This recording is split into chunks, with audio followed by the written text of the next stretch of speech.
Welcome back to Fair's Fair, right back on video creating track after the last video that was finished by listening to Calliope Mori's new album with Aviator's We Rise and Black Roses mixed in. That way I'd have motivation mixed with the existential dread that my grave inches ever closer with every second that passes. Anyway, today we'll discuss what a threat is, or what makes an enemy threatening. This boils down to stakes, what's at stake, and in what way is it being threatened. There are a few ways you can completely remove stakes from your conflict. The CW's Flash and the sequel trilogy know every last one of them, in every way that you shouldn't. So let's dive into those first. One of the ways is where you make it so your enemy makes no attempts to win. Imagine you have a fleet of giant ships that have no reason to stay in atmosphere and can't use shield in atmosphere. Now, any reasonable person would decide to move them up to the fuckton of open space around your planet. That would make way more sense. If they don't do that, then this destroys the threat of your enemy and the stakes of the conflict, because the enemy themselves is refusing to win. Why do I care how well the heroes are doing if the enemy has no interest in winning? Anyone who plays a game against someone who makes no attempt to win knows that it isn't very fun. There's no challenge. There's no stakes to doing well or not. Another form of threat removal is when your hero has an insane amount of power, yet an enemy is framed as a threat anyway. The CW's Flash loves this. The amount of times that the Flash has failed to stop an enemy because the script said so rather than a believable reason is insane. He has repeatedly been shown to be able to relocate, knock out, and steal the weapons of people faster than any human could react. Then he repeatedly fails to stop Captain Cold, who is just a normal human, who, by the way, could never aim and fire faster than the Flash could react. Then against people with powers who he knows are hostile, he stops to talk instead of saving lives.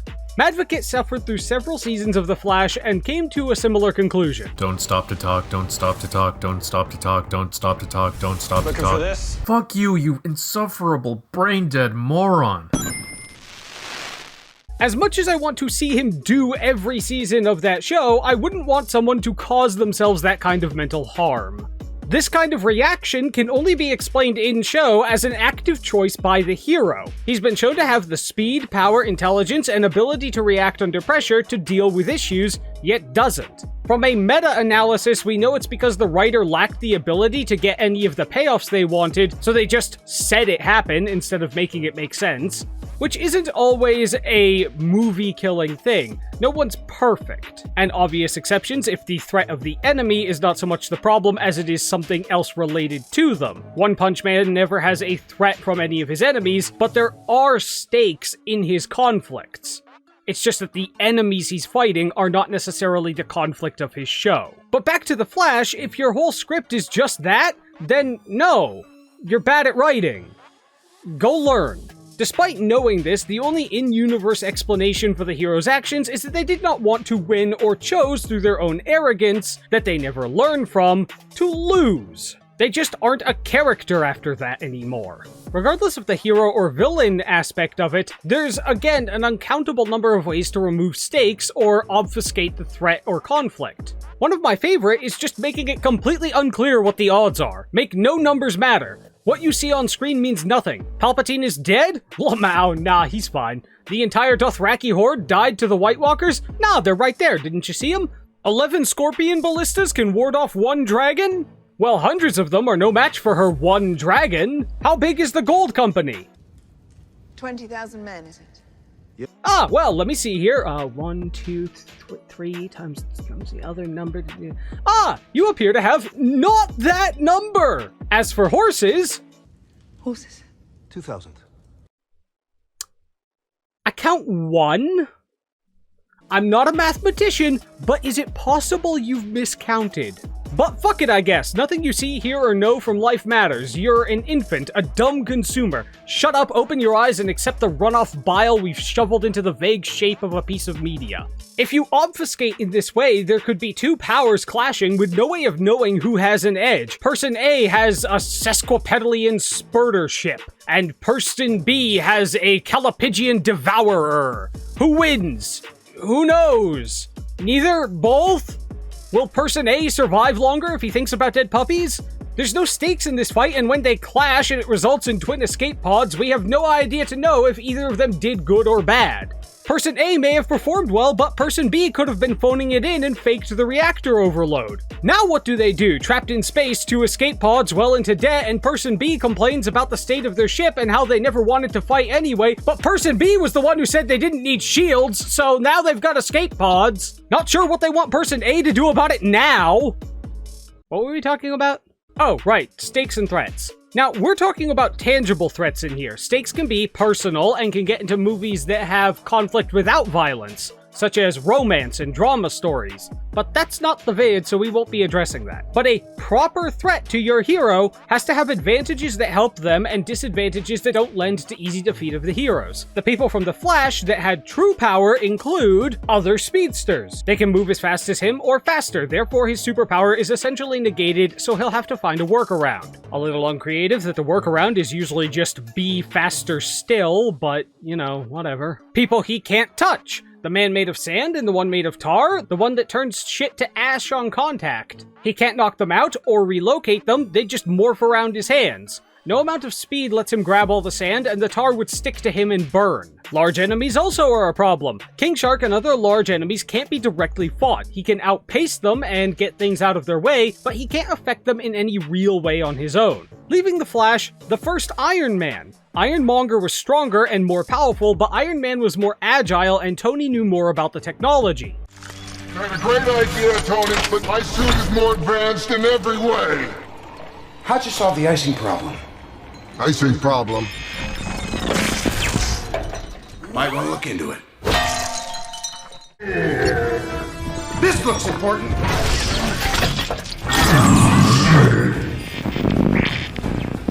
It was only slightly more nuanced than guy in suit versus guy in suit, but it was a viable threat that had believable ways that the hero could win. Thanos was established as something that no one Avenger could take out on their own by fighting the Hulk. In a hypothetical, a teleporter is a threat to a super strong, indestructible person. They can jump a step ahead to accomplish their goals, and no matter how strong you are, if you can't touch them, you can't stop them. Not to mention that they can teleport you above lava, or depending on range restrictions, into outer space. They'd not be super okay after, but the strong man still needs to breathe, and it will take him much longer to get down from space than it took the teleporter. An example of no stakes involves the Horse Riders in Star Wars. They were not a threat at all because the ship can just tip sideways. But because the enemy didn't do that, we have to either accept that the commander didn't want to win or is so stupid that the idea of a third dimension boggles his tiny little mind. Both mean that he, and by extension the fleet he commands, are not a threat,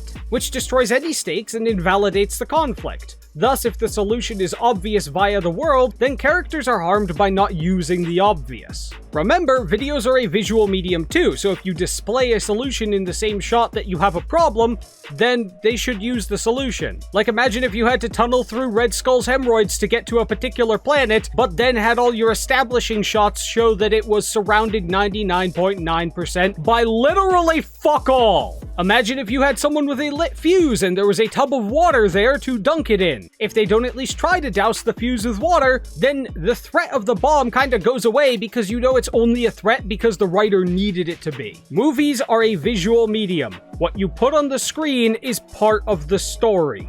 Minor mistakes happen, it's not always a microcosm, but if you clearly show your premise to be wrong or nonsense, then it damages your story. On the note of what I just said, if they have a part of the world that we can relate to and achieve the impossible with it, then we've been taken out of the movie. Let's say the hero mixes water and milk and gets an explosive. Well, if all forms of logic and relatable reality are out the window, then nothing matters and you could never understand the stakes or what might be a threat. The media becomes uninterpretable. Reality doesn't apply. A character gets shot. Is that bad? How do we know? Just slap some whipped cream and mayo on it, he'll be okay. The enemy has a knife? Well, are knives non-permeable here? Just checking. Come to think of it, if water and milk are still easy to get and make explosives, why don't we just Aquafina hood the bad guy's whole room and win? If lightsabers to the chest are apparently super survivable, then why do the bad guys keep doing it? Clearly lethal things don't kill people, so why are those a threat?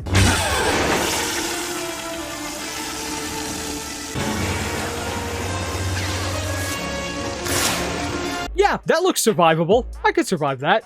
I'm just built different. Why should I believe anything that would normally be lethal is a threat if you can be dragged through a pit of fire and come out with light burns on your shoulder? A threat supports the stakes, which supports the plot, which the story as a whole is built around. Paradoxically, that includes the threat. There are exceptions to every rule, of course. Maybe that isn't the real threat and the heroes get a too easy fake-out win. Then it's a twist, but I did a vid on those. In short, the threat must have the ability and intent to cause harm, unless of course the threat is something without hostile intent inherently, or an act of nature with no intent to speak of. Then it's about consistency of the entity or relatability of the world to determine the level of threat and what's at stake. The protagonist must have a reasonable way to fight without having a fix everything button. The world should be conducive to the struggle without handing the solution out via pure luck, and all this must be done without contradicting the world, rules, motivations, character knowledge, or common sense that already exist. A villain with no suicidal tendencies trying to blow up the building that they are currently standing on is not a villain that makes sense.